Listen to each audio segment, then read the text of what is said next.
Assalamualaikum warahmatullahi wabarakatuh. Perkenalkan, nama saya Miftahul Jannah. Kalian bisa panggil saya Mita. Saya kuliah di Universitas Bung Hatta, jurusan Manajemen, Fakultas Ekonomi dan Bisnis, NPM 20101211029. Saya akan menjelaskan materi bab 4 makroekonomi. Selamat menyaksikan video saya. Keseimbangan ekonomi dua sektor. Bab 4. Apa sih yang dimaksud dengan perekonomian dua sektor? Perekonomian yang terdiri dari sektor rumah tangga dan perusahaan. Hubungan antara konsumsi pendapatan. Terdapat beberapa faktor menentukan tingkat pengeluaran rumah tangga secara seunit, kecil, atau dalam keseluruhan ekonomi. Yang terpenting adalah pendapatan rumah tangga. Tabel yang menggambarkan hubungan di antara konsumsi rumah tangga dan pendapatan dinamakan daftar schedule rumah konsumsi. Daftar konsumsi pada dasarnya menggambarkan besarnya konsumsi rumah tangga pada tingkat pendapatan yang berubah-ubah. Misalnya seperti dapat dilihat pada tabel 4.1, pada waktu pendapatan seorang adalah 500.000, konsumsinya adalah 500.000. Pada waktu pendapatannya 900.000, konsumsinya adalah 800.000. Tabel 4.1 secara terperinci menunjukkan hubungan di antara tingkat pendapatan disposable dengan pengeluaran konsumsi tabungan rumah tangga. Dalam kolom 1 ditunjukkan berbagai tingkat pendapatan disposable yang mungkin diterima oleh suatu rumah tangga. Sedangkan dalam kolom 2 ditunjukkan berbagai jumlah pengeluaran konsumsi yang akan dilakukan oleh rumah tangga tersebut. Jumlah tabungan atau kelebihan pendapatan sudah melakukan pengeluaran konsumsi yang akan dilakukan oleh rumah tangga pada berbagai tingkat pendapatan yang mungkin diterimanya, ditunjukkan dalam kolom 3. Dari tabel 4.1 memberikan ciri-ciri khas dari hubungan di antara pengeluaran konsumsi dan pendapatan disposable. Pada pendapatan yang rendah, rumah tangga mengorek tabungan. Kenaikan pendapatan menaikkan pengeluaran konsumsi. Pada pendapatan yang tinggi, rumah tangga menabung. Kecondongan mengkonsumsi dan menabung. Kecondongan mengkonsumsi perlu dibedakan menjadi dua pengertian, mengkonsumsi marginal dan mengkonsumsi rata-rata. Kecondongan mengkonsumsi marginal atau MPC berasal dari bahasa Inggris marginal propensity to consume. Didefinisikan sebagai perbandingan di antara pertambahan konsumsi atau delta C yang dilakukan dengan pertambahan pendapatan disposable atau delta Y. Diperoleh nilai MPC sama dengan delta C per delta YD. Kecondongan mengkonsumsi rata-rata atau APC berasal dari istilah Inggris average propensity to consume.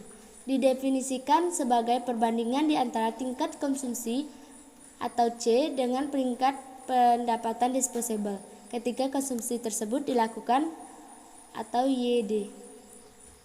Dapat dihitung nilai APC-nya sama dengan C per YD. Contoh menghitung MPC dan APC. Kecondongan marginal dan rata-rata. Tabel 4.3. Kecondongan menabung, marginal dan rata-rata. Dalam contoh 1, digambarkan pendapatan disposable dalam kolom 1 selalu bertambah sebanyak 200.000. Misalnya dari 400.000 menjadi 600.000. Dan ini mengakibatkan konsumsi yang ditunjukkan dalam kolom 2 juga senantiasa bertambah sebanyak 150.000. Dari 450.000 menjadi 600.000. Maka MPC yang ditunjukkan dalam kolom 3 adalah 0,75 dan ini dibuktikan oleh perhitungan berikut. MPC sama dengan delta C per delta YD sama dengan 150.000 dibagi 200.000 sama dengan 0,75. Dalam contoh 2 digambarkan pendapatan disposable juga selalu bertambah sebanyak 200.000, tetapi kenaikan konsumsi rumah tangga makin kecil pertambahannya.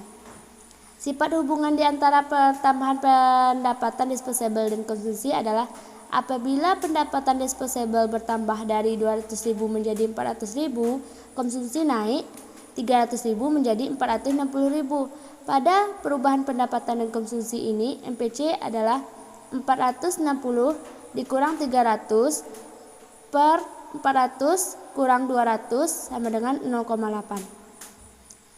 Apabila pendapatan disposable bertambah dari 400.000 menjadi 600.000, konsumsi bertambah dari 460.000 menjadi 610.000. Maka MPC-nya sama dengan 610 dikurang 460 dibagi 600 dikurang 400 sama dengan 0,75. Apabila pendapatan disposable bertambah dari 600.000 menjadi 800.000, konsumsi bertambah dari 610.000 menjadi 750.000. Maka MPC-nya sama dengan 750 dikurang 610 dibagi 800 dikurang 600 sama dengan 0,75. Hasil perhitungan dalam ditunjukkan kolom 3. Perhitungan kecondongan konsumsi rata-rata ditunjukkan dalam kolom 4. Dari contoh 1 dan 2 dapat dilihat bahwa APC berubah-ubah nilainya dan nilai makin lama makin rendah. Apabila YD lebih kecil dari C, maka APC lebih besar dari 1. Sebagai contoh, pada YD sama dengan 200.000, C adalah 300.000. Maka APC-nya sama dengan 300 dibagi 200 sama dengan 1,5. Dan apabila YD lebih besar dari C, sebagai contoh pada YD sama dengan 800.000, C adalah 750.000, maka APC sama dengan 750 dibagi 800 sama dengan 0,9375. Maka APC lebih dari 1. Kecondongan menabung. Kecondongan dibedakan kepada dua istilah, yaitu kecondongan menabung marginal dan kecondongan menabung rata-rata. Kecondongan menabung marginal atau MPS. Marginal propensity to save didefinisikan sebagai perbandingan di antara pertambahan tabungan atau delta S dengan pertambahan pendapatan disposable atau delta YD. Dapat dihitung nilai MPS sama dengan delta S per delta YS. Kecondongan menabung rata-rata atau APS, propensity to save, menunjukkan perbandingan di antara tabungan S dengan pendapatan disposable atau YD. Dapat dihitung nilai APS-nya sama dengan S per YD. Hubungan antara kecondongan mengkonsumsi dan menabung. Lihat kolom 4 dan APC ditambah APS, lihat kolom 7. Hasil perhitungan tersebut menunjukkan bahwa dalam contoh 1 dan contoh 2, MPC ditambah MPS sama dengan 1 dan APC ditambah APS sama dengan 1. Daftar konsumsi dan tabungan. Dalam tabel 4.5 ditunjukkan suatu contoh yang menggambarkan tingkat pendapatan nasional, tingkat konsumsi dan tingkat tabungan yang menggunakan pemisalan seperti yang dinyatakan. Dapat dilihat bahwa pada pendapatan nasional sama dengan 0, konsumsi rumah tangga dalam perekonomian adalah 90 triliun dan dengan demikian rumah tangga mengorek tabungan sebanyak 90 triliun juga. Contoh tersebut menggambarkan pada pendapatan nasional selalu mengalami perubahan sebanyak 120 triliun dan karena dimisalkan MPC sama dengan 0,75 dan sebagai akibat MPS sama dengan 0,25, maka konsumsi dan tabungan masing-masing akan bertambah sebanyak 0,75 atau 120 triliun sama dengan 90 triliun dan 0,25 atau 120 triliun sama dengan 30 triliun. Berdasarkan kepada data tersebut, dalam tabel 4.5 konsumsi agregat selalu mengalami pertambahan sebanyak 90 triliun dan tabungan agregat selalu mengalami pertambahan sebanyak 30 triliun. Kurva tabel 4.5. Fungsi konsumsi dan tabungan. Berdasarkan data yang terdapat dalam tabel 4.5, dalam gambar 4.1 ditunjukkan fungsi konsumsi di grafik A dan fungsi tabungan di grafik B. Dalam grafik A, sumbu tegak menggambarkan tingkat konsumsi dan sumbu datar menggambarkan pendapatan nasional. Sedangkan dalam grafik B, sumbu tegak menggambarkan tingkat tabungan dan sumbu datar menggambarkan pendapatan nasional, sesuai dengan data yang terdapat dalam tabel 4.5. Ciri-ciri fungsi konsumsi dan tabungan yang digambarkan dalam tabel 4.1 ada sebagai berikut. Tabel 4.5 menunjukkan bahwa pada pendapatan nasional sama dengan 0, konsumsi rumah tangga berjumlah 90 triliun dan tabungan ialah 90 triliun. Berdasarkan kepada data ini, fungsi konsumsi dalam grafik A akan bermula pada nilai 90 triliun di sumbu tegak yang menggambarkan tingkat konsumsi, dan fungsi tabungan dalam grafik B akan bermula pada nilai 90 triliun di sumbu tegak. Tabel 4.1 telah menunjukkan bahwa MPC sama dengan 0,75 dan MPS sama dengan 0,25, yaitu setiap pertambahan pendapatan nasional sebanyak 120 triliun akan menambah konsumsi sebanyak 90 triliun. Atau MPC dikali pertambahan pendapatan nasional dan tabungan sebanyak 30 triliun atau MPS dikali pertambahan pendapatan nasional. Ciri-ciri fungsi konsumsi dan tabungan.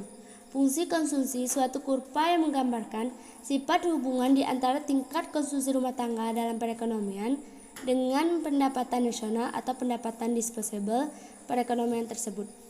Fungsi tabungan adalah suatu kurva yang menggambarkan sifat hubungan antara tingkat tabungan rumah tangga dalam perekonomian dengan pendapatan nasional atau pendapatan disposable perekonomian tersebut. Penentu-penentu lain konsumsi dan tabungan. Pendapat Keynes. Tingkat konsumsi dan tabungan terutama ditentukan oleh tingkat pendapatan rumah tangga. Tetapi ada faktor lain yang menentukan tingkat pendapatan konsumsi dan tabungan. Kekayaan telah terkumpul, suku bunga, sikap berhemat, keadaan perekonomian, distribusi pendapatan, dan tersedia tidaknya dana pensiun yang mencukupi. Investasi atau penanaman modal lazim disebut dengan istilah penanaman modal atau pembentukan modal.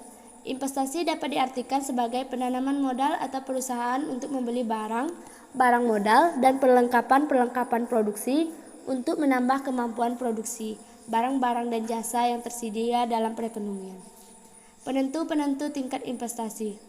Tingkat keuntungan yang diramalkan akan diperoleh, suku bunga, ramalan mengenai keadaan ekonomi di masa depan, kemajuan teknologi, keuntungan yang diperoleh perusahaan-perusahaan. Efisiensi investasi marginal. Suatu kurva menunjukkan hubungan di antara tingkat pengembalian modal dan jumlah modal yang akan diinvestasikan. Kurva MEI ditujukan 3 buah titik A, B, C. Titik A menggambarkan bahwa tingkat pengembalian modal adalah R0 dan investasi adalah I0. Ini berarti titik A menggambarkan bahwa dalam perekonomian dapat dilakukan kegiatan investasi yang akan menghasilkan tingkat pengembalian modal sebanyak R0 atau lebih tinggi. Dan untuk mewujudkan investasi tersebut, modal yang diperlukan adalah sebanyak I0. Titik B dan C juga memberikan gambar yang sama. Titik B menggambarkan wujud kesempatan untuk menginvestasi dengan tingkat pengembalian modal R1 atau lebih, dan modal yang ditunjukkan adalah I0. Dan titik C menggambarkan untuk mewujudkan usaha yang menghasilkan tingkat pengembalian modal sebanyak R2 atau lebih, diperlukan modal sebanyak I2. Suku bunga dan tingkat investasi. Kegiatan investasi akan dilaksanakan apabila tingkat pengembalian modal lebih besar atau sama dengan suku bunga. Suku bunga dan tingkat investasi. Kegiatan investasi akan dilaksanakan apabila tingkat pengembalian modal lebih besar atau sama dengan suku bunga. Mengetahui MEI saja belumlah mencukupi untuk memperoleh jawaban ke atas persoalan. Berapakah tingkat investasi yang akan dilakukan dalam perekonomian? Para penanam modal harus pula mempertimbangkan suku bunga. Apabila suku bunga lebih tinggi dari tingkat pengembalian modal, investasi yang direncanakan tidak menguntungkan. Oleh sebab itu, rencana perusahaan untuk melakukan investasi akan dibatalkan. Kegiatan investasi hanya akan dilaksanakan apabila tingkat pengembalian modal lebih besar atau sama dengan suku bunga. Dengan demikian, untuk menentukan besar investasi yang harus dilakukan, kita perlu menghubungkan kurva MEI dengan suku bunga, yaitu seperti pendapatan dalam gambar 4.3. Pada suku bunga sebesar R0, terdapat investasi bernilai I0 yang mempunyai tingkat pengembalian modal sebanyak R0, terdapat investasi bernilai I0 yang mempunyai tingkat pengembalian modal sebanyak R0 atau lebih, maka pada suku bunga sebanyak R0, investasi yang akan dilakukan perusahaan adalah I0.